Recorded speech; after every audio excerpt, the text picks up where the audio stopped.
Hello, everyone. Good afternoon. So nice to see everyone here at the beautiful Broken Wing Barn at White Feather Farm. This is the very last panel of a film festival that was full of panels right here at the farm. My name is Meira Blaustein. I think most of you know me, but not all of you. I am the co-founder and executive director of the Woodstock Film Festival, which is now basically finishing its 23rd run. So we've been around for a while. However, the residency, the Filmmakers Residency Incubator that you're about to get to know, meet the residents of, and see their work, we just wrapped the second annual earlier this year in the spring. So this is a brand new program still for the Woodstock Film Festival, one that I believe and hope will continue to run for many more years. I do want to thank the Lausanne Foundation for supporting the residency so much, and I also want to thank Gigantic Pictures for being a big supporter of the residency as well. And I hope that both the Lausanne Foundation and Gigantic Picture will continue to shepherd the residency as we go from year to year and only grow more and more and support more wonderful filmmakers. This year we had 4 incredible filmmakers who came to the residency from all corners of the country, working on 2 documentaries and 2 narratives. We have each year our artistic director, Alex Smith, who's standing right over there, and he is the guiding light of the residency. We couldn't possibly do it without him. He is coming back next year. I'm already very happy about that. And we also, we also have Sabine Hoffman, who is the residency artistic consultant at large. And I believe she will come back next year as well. And Dan, I want to thank you also because you have been such a great person to work with. Dan is the executive director of White Feather Farm, and thank you for this great collaboration. So I would like to invite Alex Smith, as well as Nirav, Erica, Natalie, and Wally to come up here and talk to the audience. Tell them all about what you've been working on. Thank you all, guys.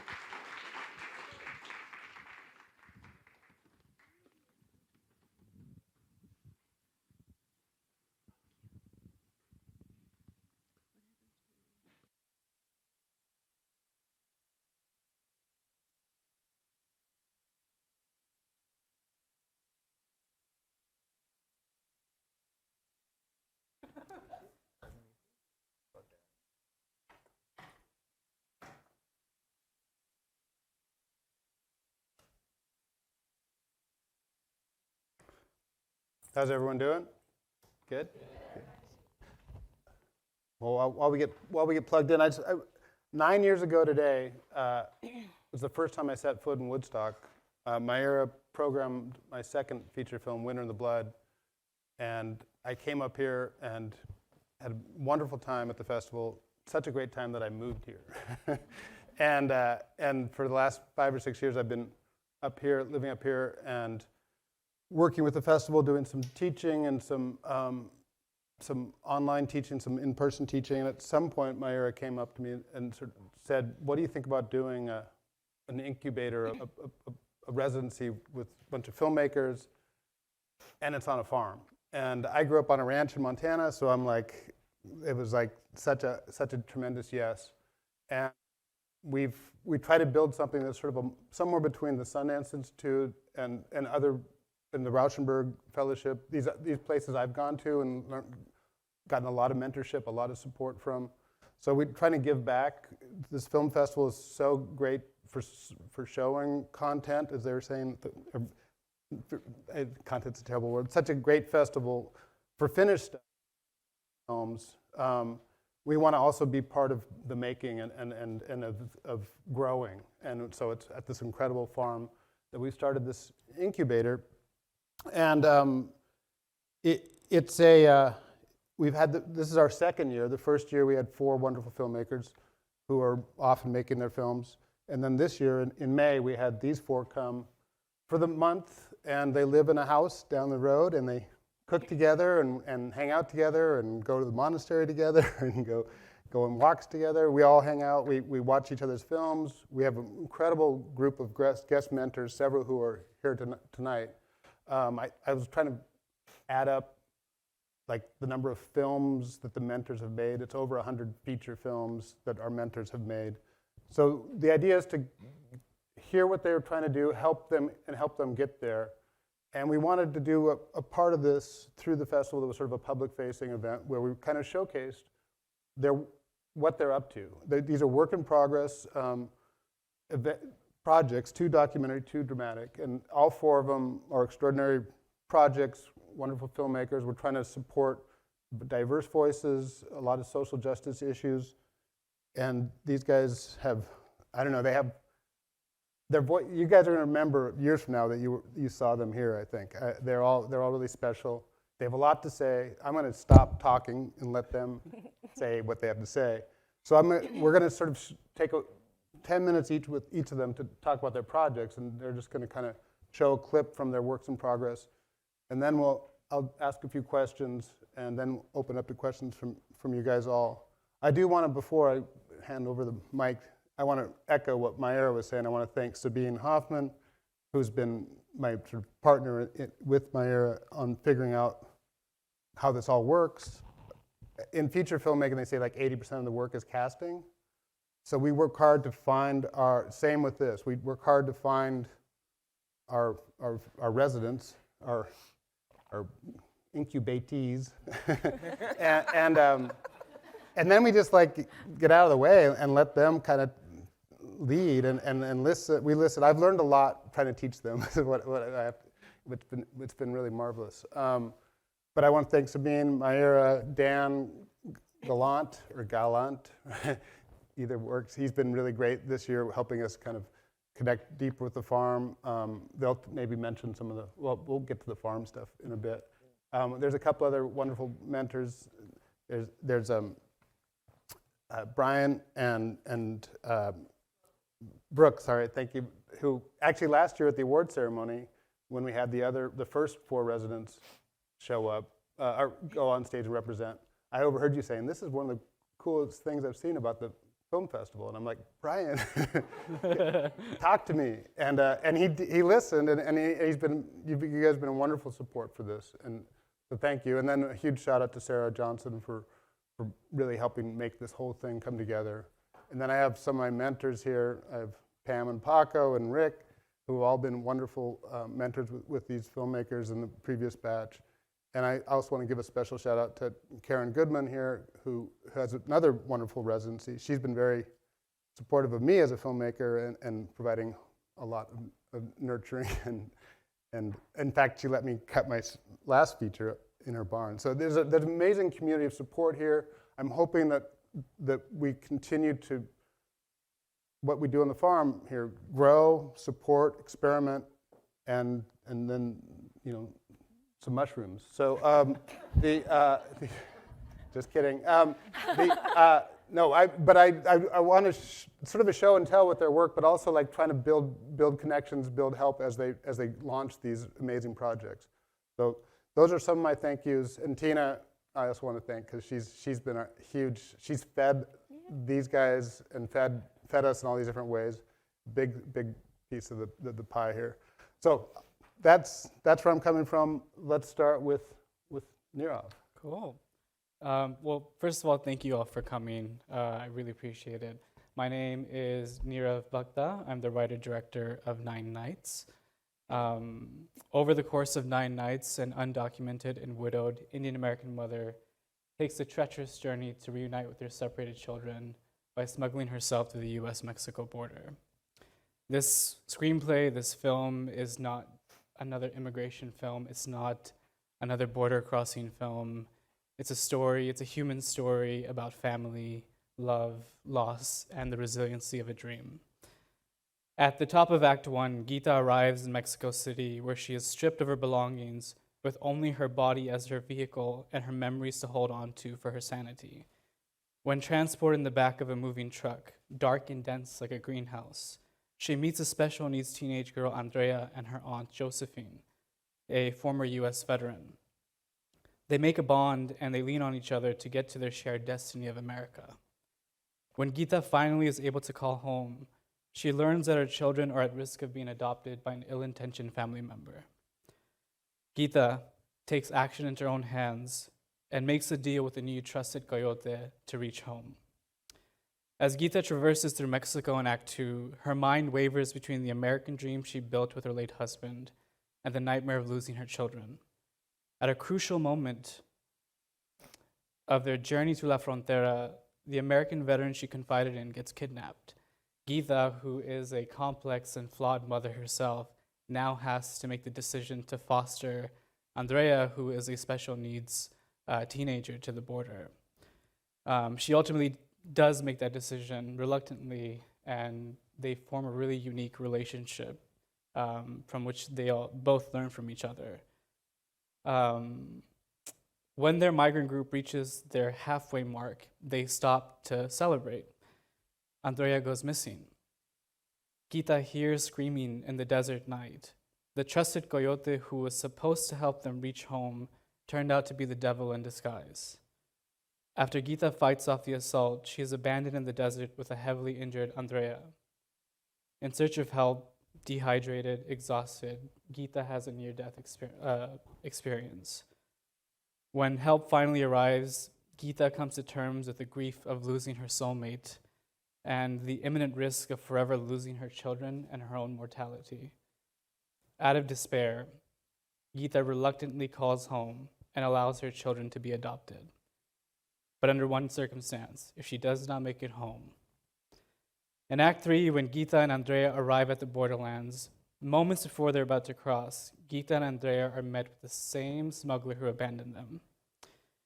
With the United States within the fingertips of her reach, Geeta fights back. Her survival instincts kick in. And she ultimately fights through this war zone of Border Patrol agents and militiamen and rancheros and crosses over to the United States. When they both cross over, this is where Geeta and Andrea part ways. She watches Andrea ultimately surrender to seek asylum. After her journey to home, she finally walks up to her American dream that she built with her soulmate. Her children, who routinely just waited for her outside her window, finally see their mother walking up to them. They run outside in joy and love and help her end her treacherous journey with their warm embrace.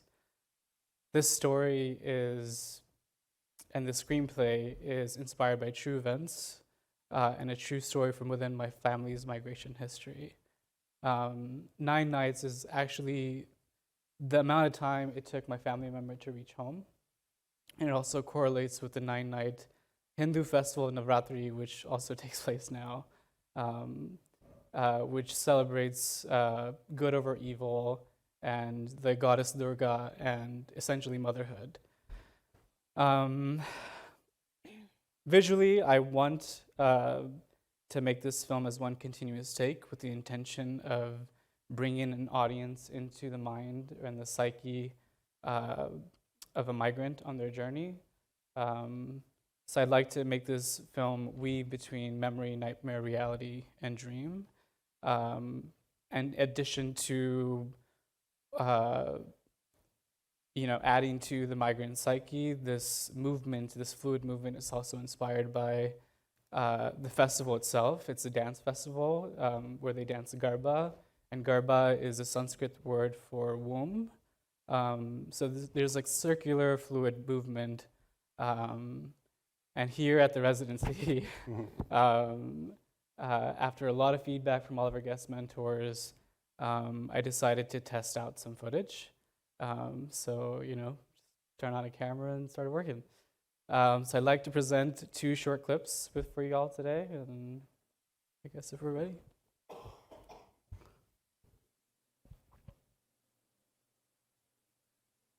अच्छा ये sign सही लग रहा है तुमको? Is it straight? मैंने कहा था लाल ले आना। क्या फर्क पड़ता है यार? red or blue, my love for you is always true. Oscar मिलना चाहिए आपको तो मिलेगा मिलेगा. दवाई खा ली थी अच्छा वैसे you're right, huh? The red would have really popped out.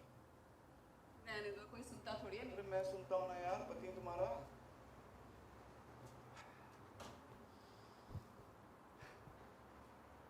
यकीन नहीं होता ये हमारा है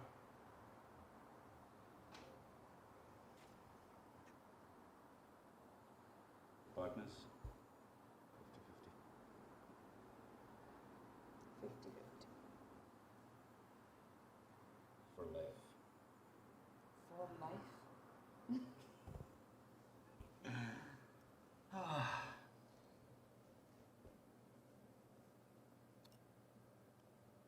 क्या लगता है घर जा पाएंगे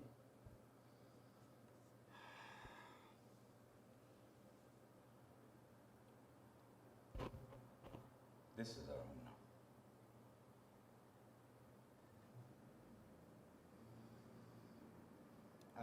वो सब छोड़ो. Finished planting the roses? finish planting the roses अपनी लड़की को तो देख नहीं सकते 5 मिनट और वो एक से क्या होगा और बजट चाहिए मुझे अच्छा ठीक है भाई, ये काम करते हैं.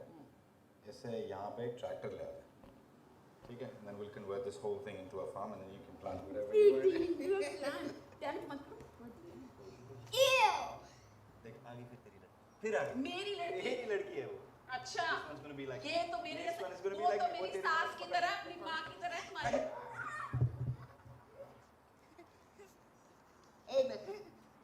अच्छा सुनो, क्या हम मिल के कर लेंगे.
छुटको न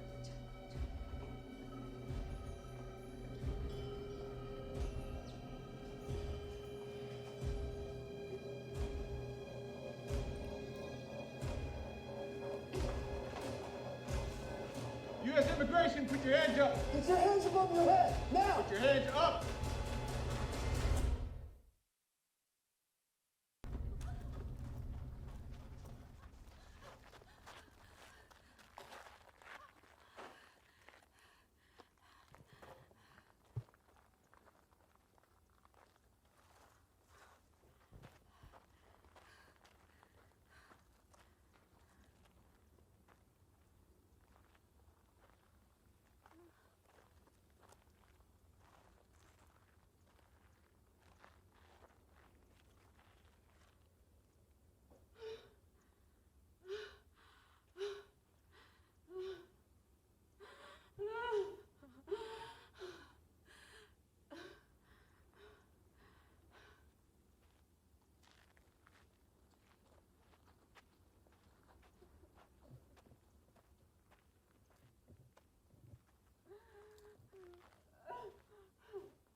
झांझर रोक जे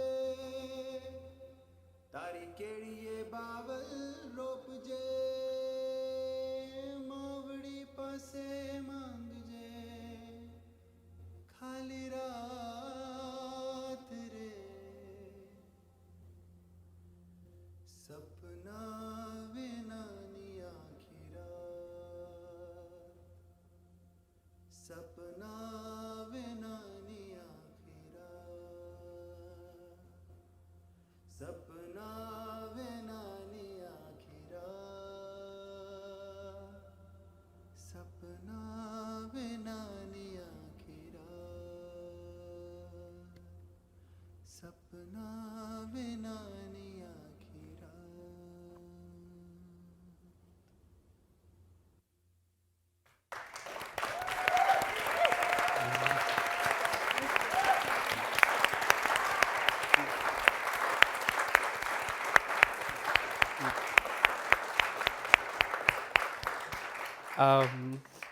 As a formerly undocumented immigrant and a proud citizen as of 3 weeks, a story like this just simply does not exist in our media landscape, especially never told from a lived experience or perspective. So thank you for your time and your continued support.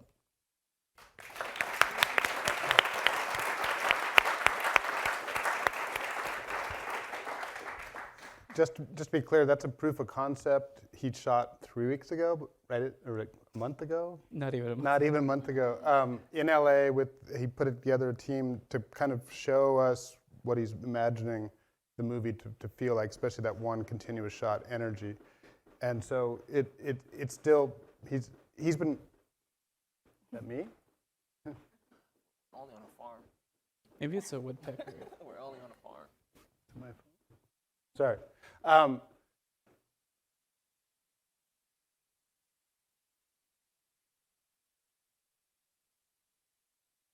At this hotel that his family runs in Houston, and More of a motel, not a hotel. sorry, Let's be real.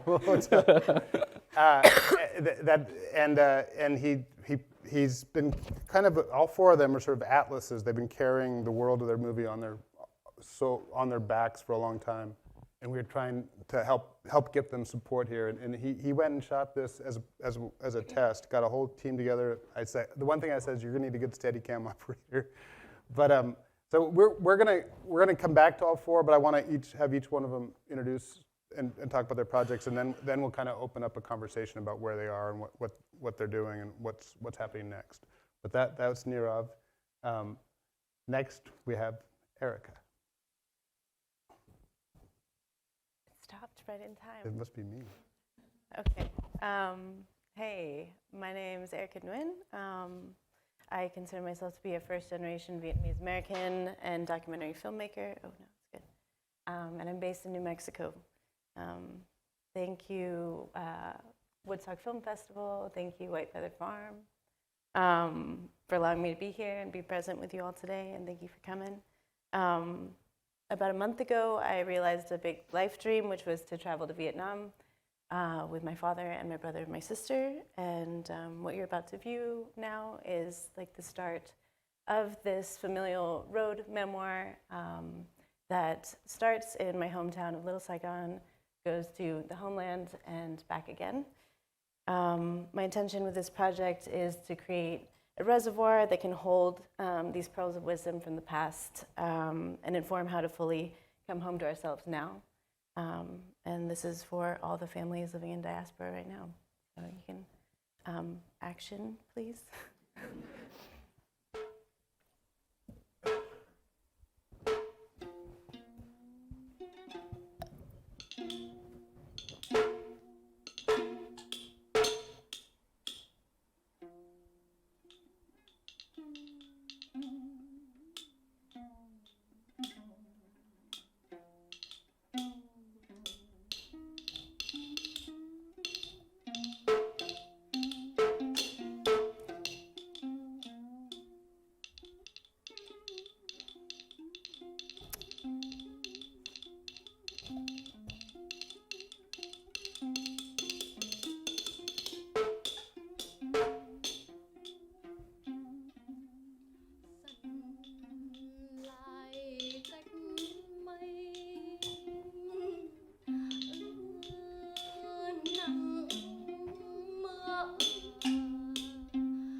một ngày nhớ mẹ sóng trào khơi xa, giờ trời gió mây ngàn, một ngày khóc mẹ trăng tàn sao rơi. Mẹ ơi thế giới mênh mông không bằng nhà mình, dù cho phú quý vinh quang không bằng có mẹ. Trèo lên trên núi thiên thai, ôi à, mẹ tôi trong bóng mây trời. Mẹ ơi thế giới mênh mông quang trời vinh quang. Mẹ ơi con nhớ con thương mẹ ơi, một ngày nhớ mẹ sóng trào khơi xa.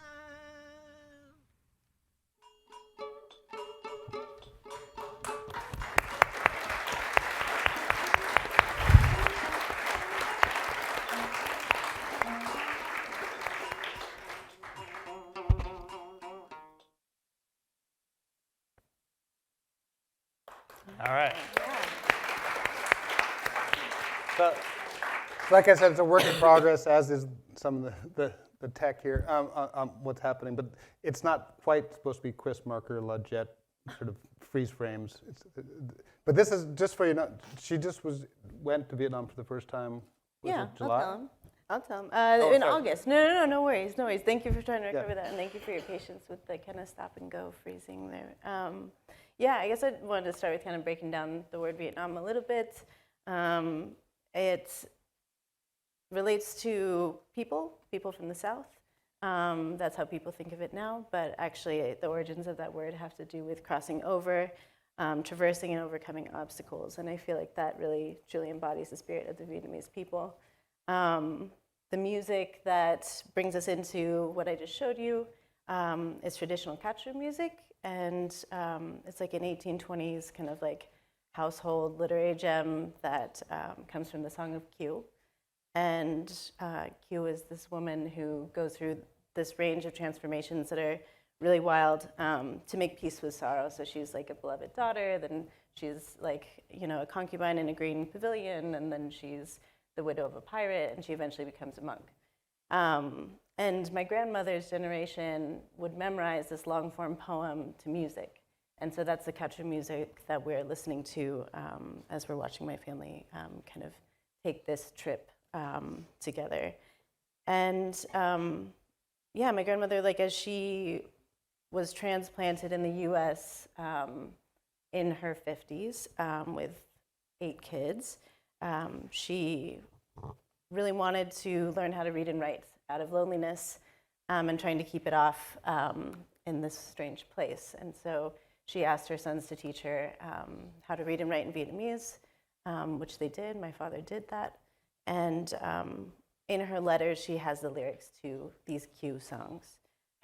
So I really wanted to bring her alive in that way, and her voice alive in that way. And the rhythmic heartbeat of the film, I think, is going to encompass a lot of music that's very traditional, but also can be speak to what we feel and we don't see. There's water puppetry that you saw at the tail end there, and that's another expression of folklore that I would like to return to Vietnam and use that medium to tell part of my grandparents' story. And then there's a couple moments that you don't have context for as well that I figured I'd let you in on. We begin in Saigon, and our first mission was kind of seeking out the last home that our family lived in, kind of the classic go-to. Although it had been 47 years, and my dad has returned many times, but hasn't tried to visit this place before. So, we're on the search to find a house that is on a street that has been renamed, and we eventually come to where number 31 Dien Bien Phu once was, and there's just a wall in its place, and a giant starfruit tree that's growing. And a little confused as to why 29 and 33 are there, but 31 is missing, and there's just this wall. And kind of flipped around to the neighbor who faces that wall now. And my father was asking, you know, where's the house? And he goes, oh. And he recognizes my father, and they were childhood, you know, friends 47 years ago. And he calls him by this nickname that he hasn't used since then, and starts listing off family members' names. And yeah, explains that the house had fallen down. But the tree remains that we had planted, and it happens to be a starfruit tree and a really sour one. So our family tree is a sour medicinal starfruit tree, as it turns out. And yeah, that was that moment there. We kind of leave Saigon and head north towards Hoi An for the Vulan Festival. And it's also known as like the Wandering Souls or the Hungry Ghost Festival. And the story is that there's a sutra of a son who goes looking for his mother and finds her in this realm of suffering. So he's instructed to gather food of the 100 flavors, the 5 kinds of fruit, basins of water, incense, oil lamps, and candles, to take the sweetest and prettiest things in the world and offer them up to the 7 generations of ancestors, of parents, the 6 kinds of relatives, if you know there are 6, for them to obtain release. And so, yeah, each of us had participated in this ritual of like going to the river and sending these votive prayers down the Tubon River before we headed north to Hanoi, where my grandparents were born. And so we end up in Ninh Binh at the end of this, what you just viewed here. And my father hasn't been there in 25 years. He went there actually to bury his father, who passed very suddenly. So we're kind of taking the trip that he wanted to take with his own father, but was unable to. And we set out on a random Thursday to find this house where my grandfather was born. We had the name of 2 sisters and a pho shop. Like there's not enough pho shops to go around. It's pretty difficult. And a map that was given to us by this rowboat captain who is very skilled at like oaring with his feet. It was incredible. And he gives us this map. And so this is what we had to go on to locate this home and kind of connect the pieces. And yeah, we were guided almost kind of miraculously to the source. And 30 minutes later, we were at the doorstep of the home. And the woman who is weeping on my dad's shoulder there is like a newfound grandmother figure. And we step into the house, and my grandfather's sitting there on the altar, and it was just stunning to see that there are still folks that are burning incense for him, and he's there. And the last piece that I'll share is just kind of our reintegration, coming back from this trip to the U.S., and I'll say it's like much gentler than it was in 1975 for my dad and all of his family.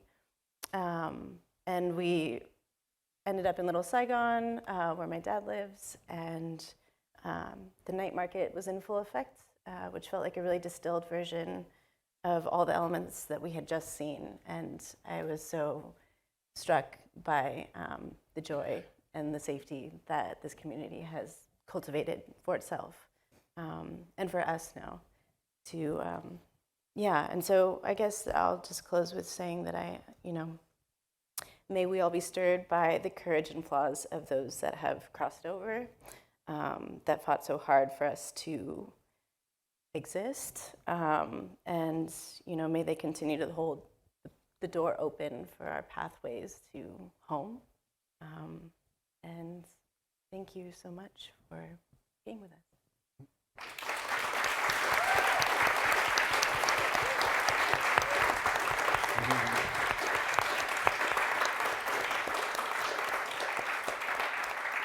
The entire month of May, we knew that Erica was going on this trip. We kept saying, you need to get this, you need to get that, because she has so much she's talking about and so many deep levels, and what she does is so deep as her day job. But you went and got it all. We kept adding to the shot list, and she went and got it all. But I can't wait to see how it all comes together. Let's move on now to Mr. Adewale. Hi everyone. Can you hear me? Can everyone hear me? Okay, cool. My name is Adewale Olukaide. I am a writer director from Brooklyn, New York. I would like to thank Alex Smith for providing the platform for us, picking us out like Professor Xavier, like I always say. And he picked us all out, and I'm happy to be here with such esteemed filmmakers, and I'm glad for all of you. And I'm seeing the beautiful work that you all pushed me to create my work as well too. Thank you so much. Thank you, Pam Paco. Great mentorship. Thank you, Mayera. I'm not too sure where she is, but She's everywhere. She's everywhere. This is only her festival, right? Thank you, Mayera, for allowing us to be up here, allowing us to share our work. Thank you so much to the White Feather Farms. Y'all, if you look outside, we planted the rice in the fields right there. Yeah, all of us here. Thank you, Roger Ross Williams, for looking out for me. I'm very appreciative of you to this day. I know I'm going to forget a couple people, but it's not thank you in my spirit. The project that I'm currently working on that you all have helped me with was a project called East New York. It's a project called East New York. It's about the community in which I grew up. I grew up in like the projects, the lower income housing. It was a lot of we were over policed growing up.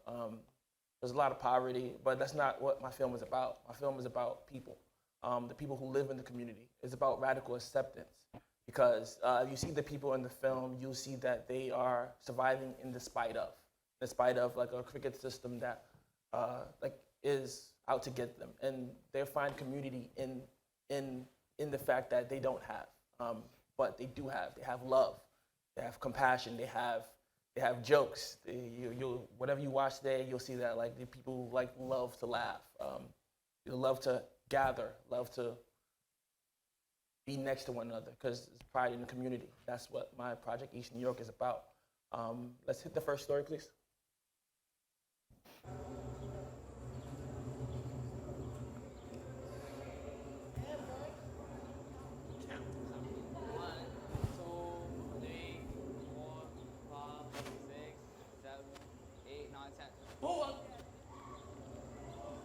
Slow down, stop running. Don't fucking up the move. Well, they fucking up the ambiance. Slow down.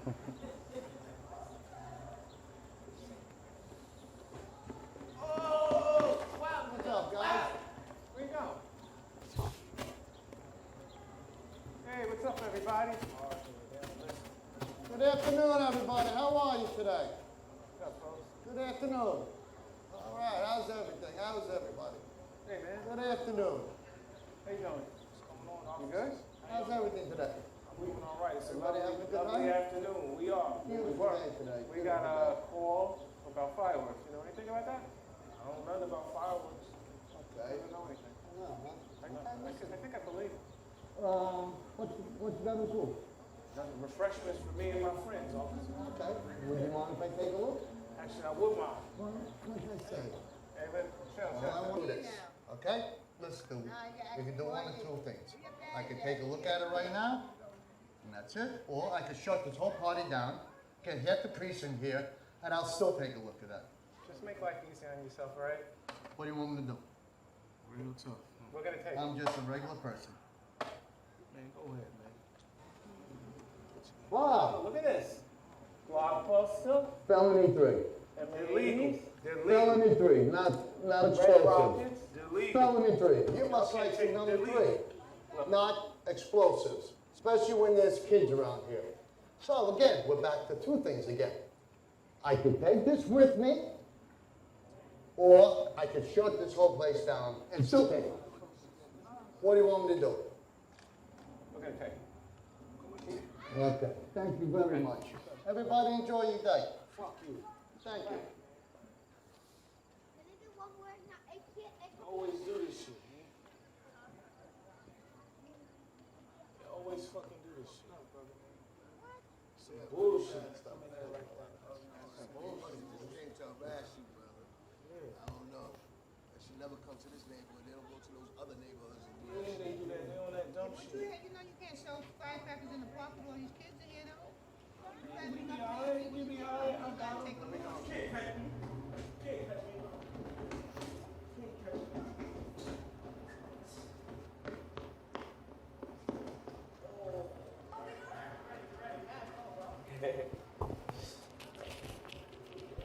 What you laughing at?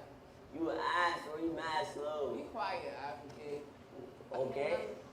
What do you That's think? you, bro? What do you think you're doing, goofy goof? Look at Bro, that. like this, like, bro, that ain't Yo, bro, that why you even stopping, bro? Don't even talk to me, bro. Come Get on, back to bro. Come whatever outside, you're bro. doing. Come outside, bro. No, I'm not coming Why you outside. can't come outside? My mom said I can't. Oh, the baby can't come outside. You think I'm funny, bro? He's so stupid, bro. Get out of here. Like, if you can't come outside, because you pussy, just say that. It's my mom, bro. She's African. What do you expect? I mean, my mom's Caribbean. Okay. Caribbean and African moms pretty much the same damn thing. You know what I mean? Your hair has to look like that every day. Ha, look at you. Bro, your hairline is a ziggity zaggity zoo. Think Look you're at funny? that. Oh, bro, get out of here, bro. I'm not coming outside, bro. My mom said I can't. Ah, Loser. Kọ́lọ̀ ti wíńdò yìí, àwọn tó fi jẹun láti àárọ̀ lọ́fọ̀. Mo ń ṣe ọmọ ọ̀dọ́ ẹ̀ o, mo ń ṣe ọmọ ọ̀dọ́ ẹ̀. Lọ́fọ̀ gba abọ́ yẹn, kí ló dé látàárọ̀? Lọ́fọ̀ abọ́ yẹn, lọ́fọ̀ abọ́ yẹn, lọ́fọ̀ abọ́ yẹn fún mi. Okay, máa fọ báyìí jẹ́ lọ síta náà. Lọ ṣe kí ni? Àwọn ọ̀rẹ́ mi wà ta ẹjọ́. Tọ̀mí wá jẹ́ kí orí ẹ̀ pé ní alẹ́ yìí. Jẹ́ kí orí ẹ̀ pé lálẹ́ yìí. Lọ́fọ̀ abọ́ yẹn fún mi, nísinsìnyí fún mi. Kó lọ́fọ̀ gba abọ́ yẹn fún mi. Okay. Hi, darling. Hi, Sue. How you doing? I'm good. How are you? So where's that going to? Today, I want the zigzag braids with the dark hair. And at the end, I want that good hair, the red good hair at the end with a twist to it. And make me look good tonight because I got a hot date, all right? Okay, I got you. So you want the red and the black, right? Yes. Okay. So I want the red at the end. Tomiwa. Tomiwa ṣe ti ń dùn ẹ́ ni. Wọ́n lọ sí beauty supply yẹn kó lọ bá mi ra irun red wá. So tó bá ti débẹ̀ kó sọ fún ọ pé o fẹ́ red kó ra mẹ́rin fún mi. Tó bá dẹ̀ ti lọ sísàlẹ̀ ò gbọ́dọ̀ ṣeré o. Má ṣeré lọ, má bá àwọn ọ̀rẹ́ ẹ̀ ṣeré o. Gun òkè padà wá fún mi nísinsìnyí. Òun mo dẹ̀ sọ fún ẹ yẹn. Lọ sínú dry yẹn kó lọ mú $20 kó ra irun mẹ́rin fún mi. Kó dẹ̀ dé padà fún mi nísinsìnyí. Okay, so let me start detangling.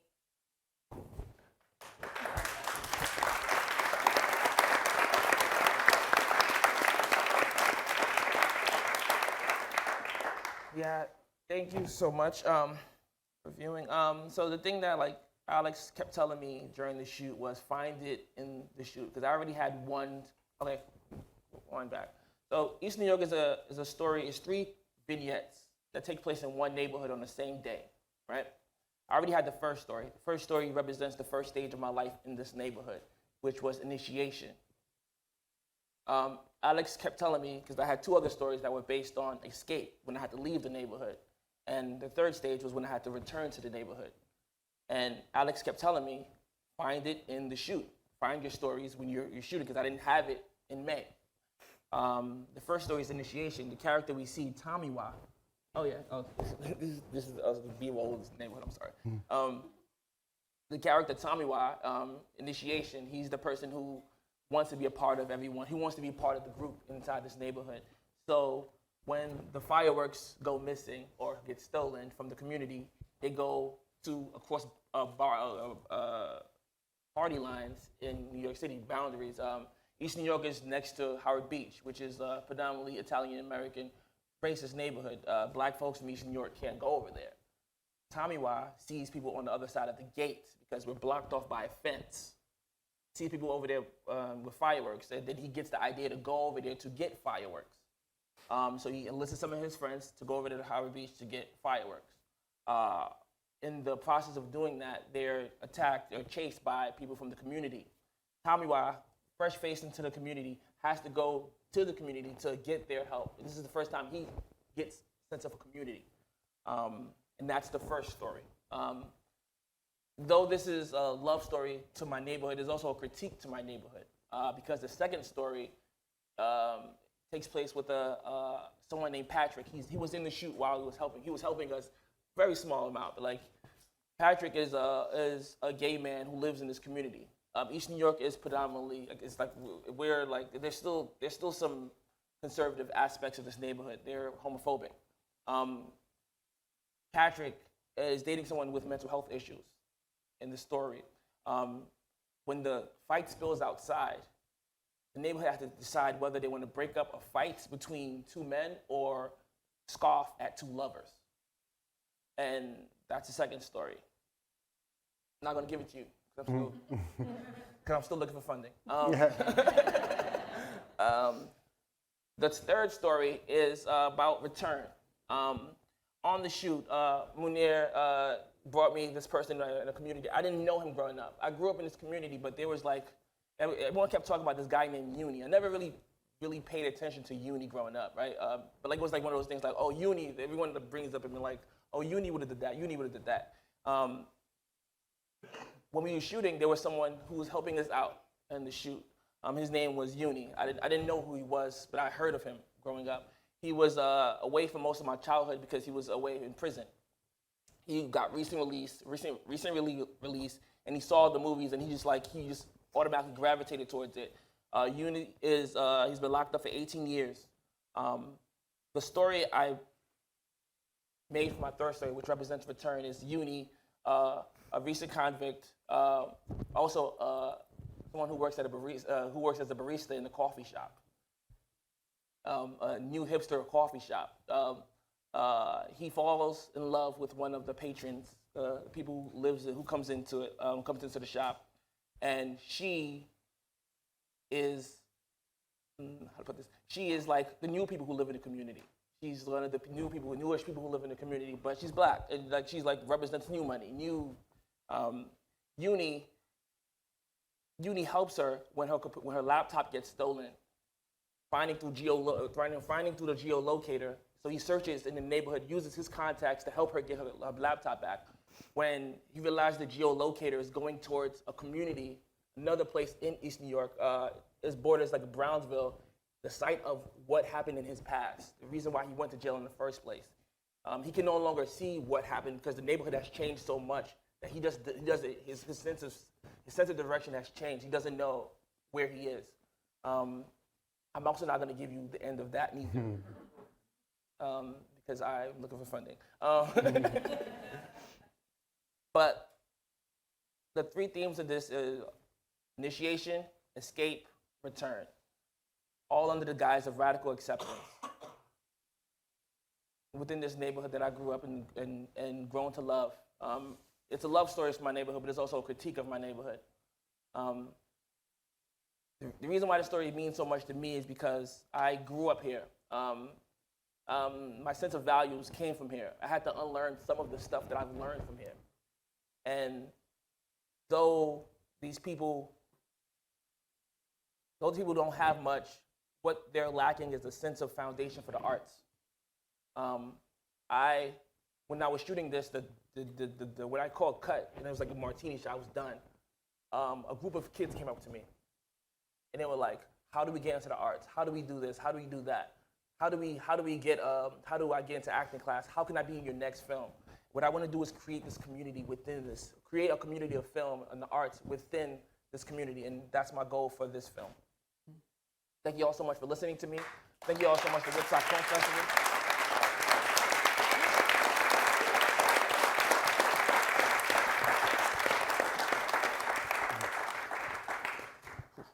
So from East New York, we're going to go now to the center of the world. We're going to make another big journey.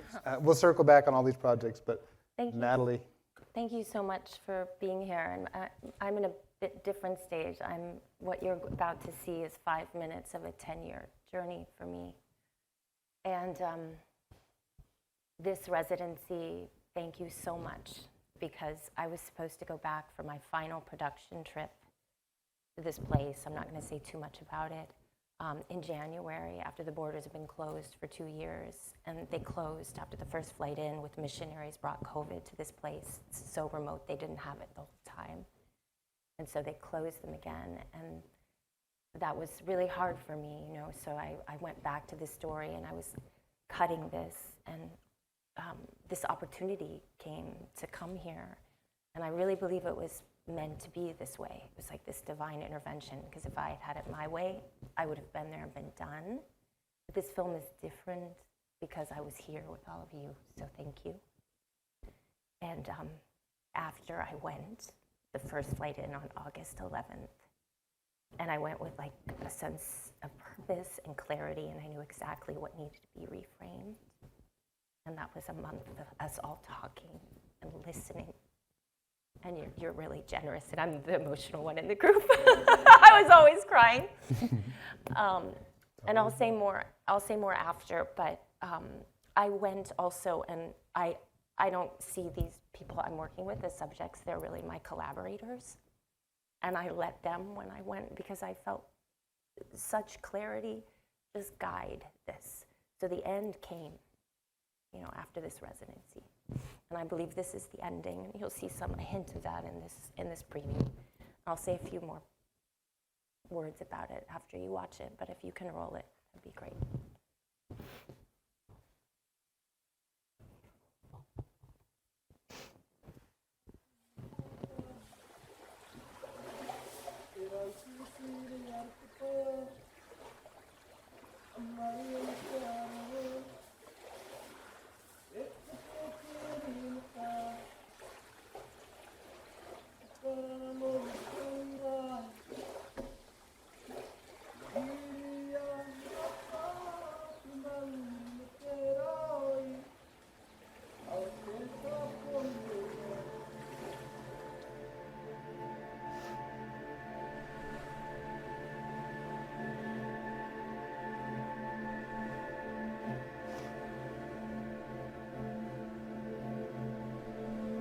Saponi pene nikari mutingi paini ka pene mes poni ka pene ni mani.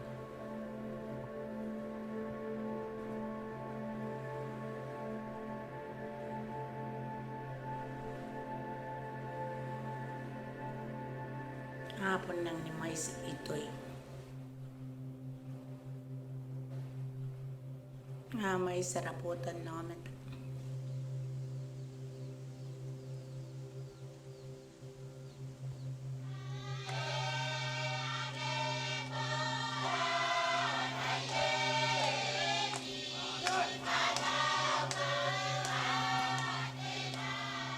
May arahin. May sarakaraki.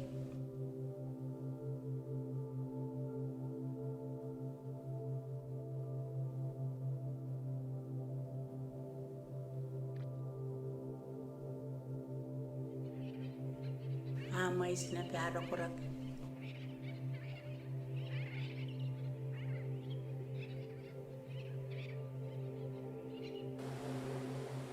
Mawanang may stand up ako in find the back out.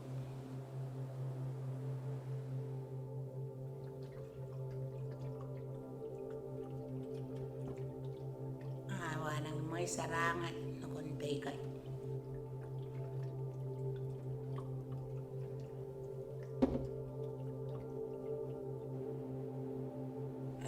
Say in my own belief that I'm chasing the sun to see the future.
Kay ayo tayo pukira sa mga pera ni itamama yay ada nga ngayang muan puperaken o tikin takandar nga ibukin po ngay kanaro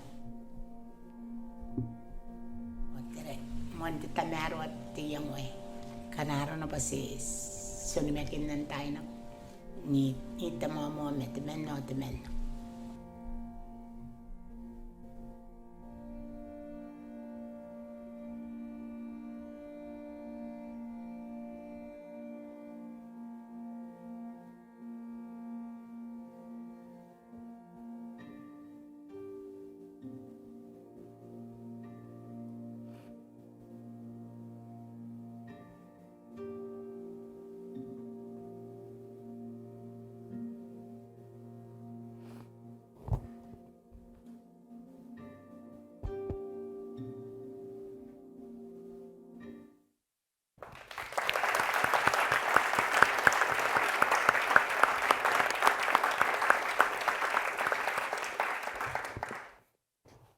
Did you want to? Oh, so one of the main things that happened was this title majorly shifted for me after this residency. The more we talked about it, it was Oceania, Encounters at the Edge, and maybe that's the way it felt when I first arrived, but over these years, it's inhabited me, and we talked about it, and when I went, that's where she took me, to the very center of the center I didn't know existed, and Alex was saying it's the center, and there's all these centers at center, that are revealed. It made so much sense. So I was in the boat. I don't even know if I told you this. And my main co-writer, she's my co-writer. You see her, Takinas. We were in the boat coming back, and I wasn't shooting all the time because it was really like about us being there together. I hadn't seen them in 2.5 years, so it was a reunion, and we really were thinking about what we wanted to put out in the world and say. We were doing these rituals. And I said on the boat, I think we need to change it to Journey to the Center. And she just had this broad smile and nodded like, yes, yes, yes. So that was really, really beautiful and just kind of became clear it needed to be that. And that was again. So thank you for providing this space and for all of this exchange. I'm so grateful and I feel so honored. Well, I just said it because I was repeating it back to you. You kept saying it's at the center of the equator, and you kept saying that, and it's the center of everything. I mean, I just was listening. That no one knows exists. Yeah, that no one knows exists, and it's in terrible danger of disappearing. So we just went from the center of the world to East New York, Nigeria, Vietnam, India, the borderlands. You can tell these are very unique, but also very universal projects that they're working on. All 4 of them shot since May. And what you're seeing is very, very raw, very fresh, and I think very poignant and very full of potential projects. I have a couple questions for you guys, and then I want to open it up to talk about the projects. But I am curious, first of all, because we are on White Feather Farm in the broken wing barn that's built in the 1700s, hand-hewn logs, and there's beautiful. I'm curious, and I didn't tell these guys this question was coming, but was there anything about actually the farm component of this residency that helped you or resonated for you? And before you answer, I do want to give a shout out to Dallas, who runs the farm. Yeah. Because it's such a rare opportunity to have them actually have the chance to get their hands in the mud. So, who wants to? Does anyone want to respond? Yeah. Adewale. Well, for me, is the farm aspect of filmmaking. For me, is like getting your hands dirty, going in, doing it yourself, and also just like listening to we had like. I have there's a video online of me doing a catwalk in the mud, in the rice field, the rice paddies, walking forward, and there's like always like just have fun. That's the thing I got from like when you're working together, building something, just have fun while doing it, and that's what I take away from it. Laugh. Yeah. I felt muscles I didn't know I had after planting the rice. So thank you for that.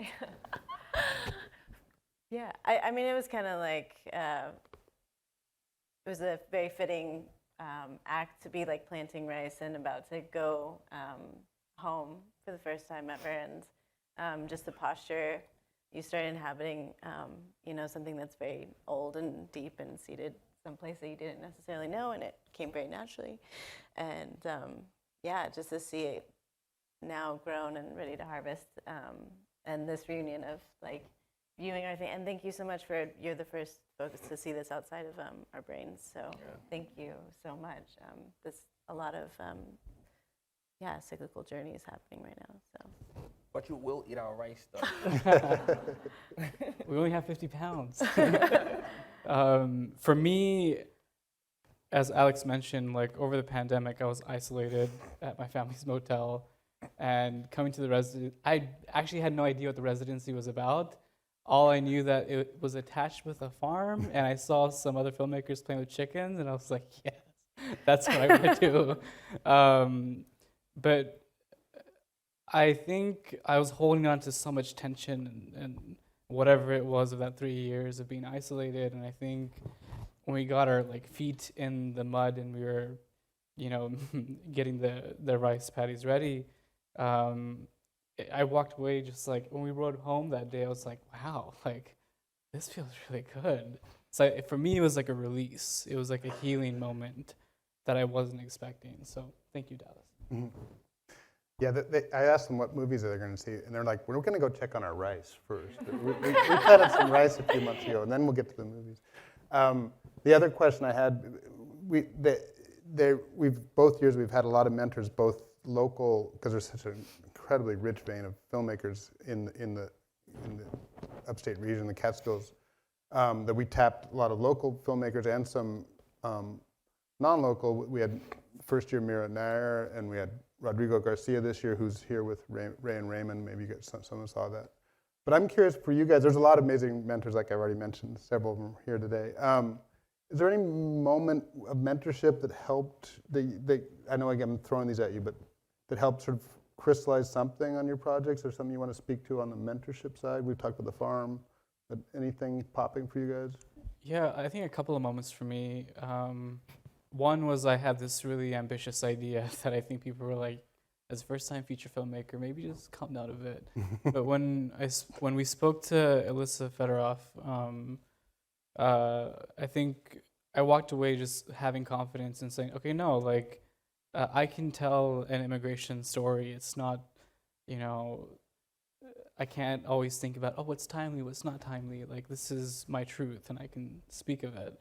So that gave me confidence. And I think second, with Bill Horberg, like going to his studio and his space, and like just seeing how he's such a well-rounded, multi-hyphenate person. And I think it took him, 30 years to make the Queen's Gambit. Mm-hmm. And I think just like hearing that he had to go through that journey and he waited for that journey, something about that was just really resonating and beautiful. Mm. Yeah. Speaking of multi-talented, Nirav's also an actor and an architect. So there's a lot that's, you know, the shaping of the piece. I was thinking about your star architect. He's a star architect. I was thinking about your architectural background with how you're shaping the space of your concept. So I think it's paying off. I have a moment that Sabine said to me in the pool, like, this person is your protagonist. Which was really, you know, it's interesting when you bring different eyes and they see the film, because I came with a rough cut, and this journey is equally, if not more important. And we talked about, you know, meeting challenges and the arc, and, you know, when you're in it so fully, you're not really seeing I'm not able to see with those eyes anymore. So thank you so much. And Barbara Koppel, obviously we all had, is she here? No. Yeah. She was incredibly insightful, I think, like for all of us, and energizing, and yes, fantastic. Passionate. For me, it was like two people who are here today, you, Alex, and Sabine. Sabine told me to like find an editor. Like, I didn't listen to it. Wait, Sabine, the editor? I still haven't listened to it, but when I was editing, so I need it. It took me so long to do that. But like collaborators, finding people who can help you do what you need to do to the best of your ability. And you for telling me to find it in the shoot. Like I was like, because I was like, all right, I'm gonna listen to it, but I'm also gonna put it in the back of my mind and then never probably open the book again. Then I shot the film. And then I got to meet all the characters in the neighborhood, because it's like most of the people you see in the film aren't like, they're not actors, except for the one person in the middle, the Uncle B, and the first one you see in the first scene. All the kids non-actors, right? And I got to know them throughout the course of like pre-production. It's like going to the mother's shop, meeting the kids, seeing what they like to talk about, seeing how they can improvise. And that was getting to know that, finding in the shoot. But then it was the people in the crew, because my producer Munir, he had this like great idea of like, let's hire people from the community to be a part of the crew. And we had like people who didn't have a film background, were just helping us, who just knew how to do things, but they never had really the opportunity. So I got to know them along the way, and I got to like see some of their stories, see like how like the just like the qualities they had, and from that it was like, oh, okay. I looked at my notebook after we finished. I said the first note was find it in the shoot, and I was like, oh, these people, these are my stories now. Like find the stories that I already had before and fit it into their lives, and that was a part of my process that I got through here, honestly. And Eric? Yeah, I think you said something like the first day that was kind of intense, but I was like, yeah, totally, was pursue the ghost. And yeah, I think oftentimes there's like a lot of fear around these. There's a lot of fear that exists generally. And when you turn and face it and ask it, like, do you need something? Like, are you comfortable? Like, are you, you know, is there some way that you need to be like warmed or looked after? And I think that like going into family, the realm of family, exposing yourself to that place of like digging around in the past and why it is that you are here and carry the things that you carry with you. There's a lot of ghosts in there. You don't, some are familiar, some are like maybe more intimidating than others. And yeah, I think Thich Nhat Hanh has something beautiful that he's a beloved Zen master who passed earlier this year, and Vietnamese and from Hue. And he did a lot of work with rural communities that needed just like to learn how to read. They needed all kinds of things. And so he was doing all this work with these small communities and having to rebuild it over and over again after bombings were taking place during the Vietnam War there. And at one point, they had rebuilt the same place 4 or 5 times. And someone found him with his head in his face, or his head in his face, his hands Very Zen. covering his face and his hands. And, you know, they were kind of like concerned that he needed some kind of consolation for it's time to rebuild again. And he said, actually, you know, what I'm doing here is trying to warm the feeling of loss and make sure that it's taken in, and I don't want it to feel left out in the cold. And that's what I'm doing. I'm not, you know, I'm not mourning something. I'm caring for something. And so, yeah, I think that's what I'm trying to do with my story. Beautifully said. Can I add one more thing? Yeah, you can add. As long as it's not about me. It is about you. Okay. You had said 99 years, like multiple times. And I think that really struck with all of us because, I mean, there's many filmmakers in this room, and we often question, like, why the hell am I doing this? And, like, is this story worth it? And I think whenever I question myself, I always go back to 99 years because ultimately what we're creating with intention will outlive us. So I thank you for that. Well, I thank you guys. As you can tell, you're learning from them too. I'm going to ask one question. I think it's to turn it this way, which is, where are you guys with the project? And I learned way too late from my therapist up here that asking for strength is a sign of help. And I know you guys have been carrying these projects for a long time in a lot of different ways. And I'm curious to know where you are with your projects, and is there any type of support, help you're looking for, specific or general, that maybe this community can help connect dots like we've been trying to do and help the thing grow into fruition. And then once we answer those, then we can do questions. We actually have a reception that this is probably going to kind of merge into here very shortly. But do you want to say where you are? Maybe start with you, Natalie. I have an hour and 38-minute rough cut. I have, you know, an executive producer that just came on to the project, going to help usher it into the world. But what we really need is an editor. I mean, I'll just be really direct, 3 weeks with an editor, sound mix. None of this has been color corrected.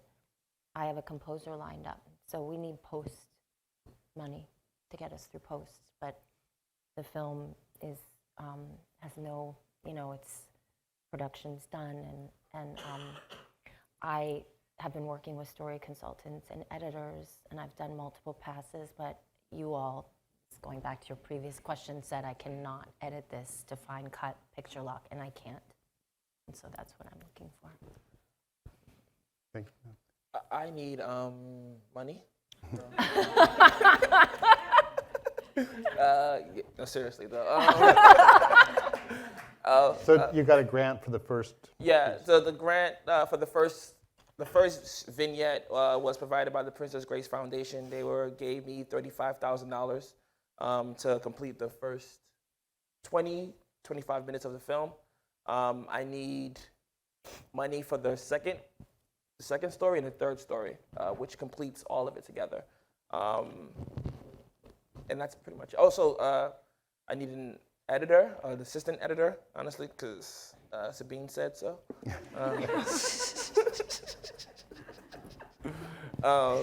That's it. Yeah. Yeah. I mean, I'm still a one-woman show right now. That was me. I The greatest one-woman show on earth.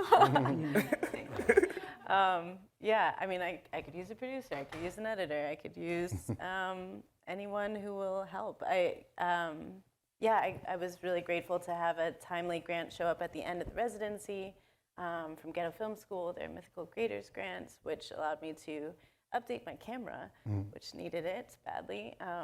And yeah, with that, I just stepped out and jumped on a plane with my family, or many planes with my family. But yeah, I would love a collaborative team to support this so that I can take a healthy amount of distance to reflect on how to bring something that's personal into a realm that feels universal. And yeah, like, well, I said money helps. But Always yeah, helps. I mean, I'll take anything in the forms that it does. And yeah. Thanks, Eric. I mean, the four of us are here at this residency based on the 4 pillars of social justice for this residency,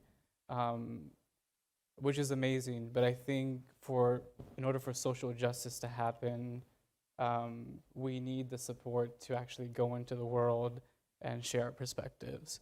That could be meaning I need help finding an assistant editor, or that could, more realistically, what that means is like we need help developing these projects, and that means that we need funding and finances to actually make these things happen. Otherwise, especially for people of color, it's near impossible.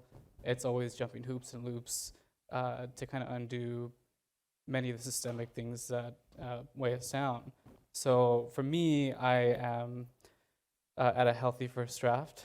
I've obviously shot some test footage, so I learned a lot, I failed a lot, but I know how to make the movie now, which is incredible.